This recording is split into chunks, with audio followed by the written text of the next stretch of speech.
Bagaimana sikap seorang muslimah ketika dihadapkan dengan pilihan yang sulit ketika ingin walimah, namun yang datang melamar tanpa ta'aruf terlebih dahulu atau datang langsung ke rumah akhwat adalah orang yang sudah rajin sholat, hanya saja belum melaksanakan sunnah Rasulullah SAW secara keseluruhan. Seperti misalnya masih isbal, masih belum memahami hukum riba.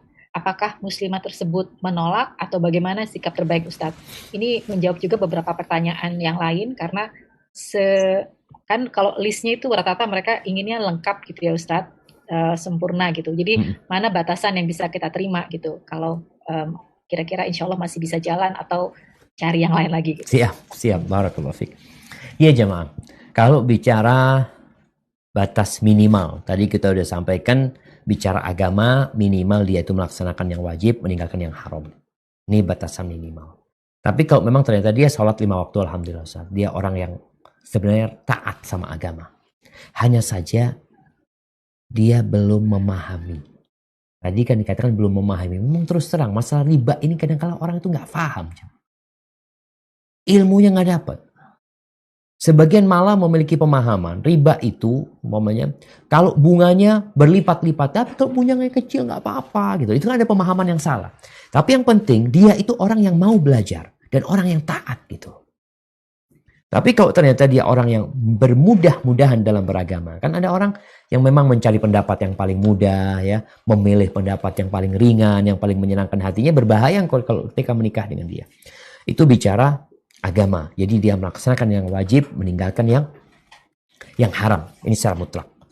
Baik, kalau bicara akhlak tadi, ada akhlak-akhlak yang sangat diperlukan dalam rumah tangga ini.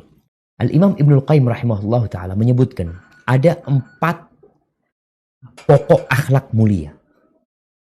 Yang pertama adalah keberanian. Yang kedua adalah keadilan. Yang ketiga adalah kesabaran. Yang keempat adalah penjagaan kehormatan diri. Jadi kalau engkau memiliki suami yang pemberani, yang adil, gak zalim dia. Dari mana taunya? Tadi kita sebutkan. Bagaimana dia sama keluarganya, bagaimana dia sama orang tuanya, bagaimana dia sama kakak beradiknya. Ini tadi, agama sudah, akhlak sekarang. Engkau perlu cari tahu tuh. Apakah dia termasuk orang yang bakhil, yang pelit.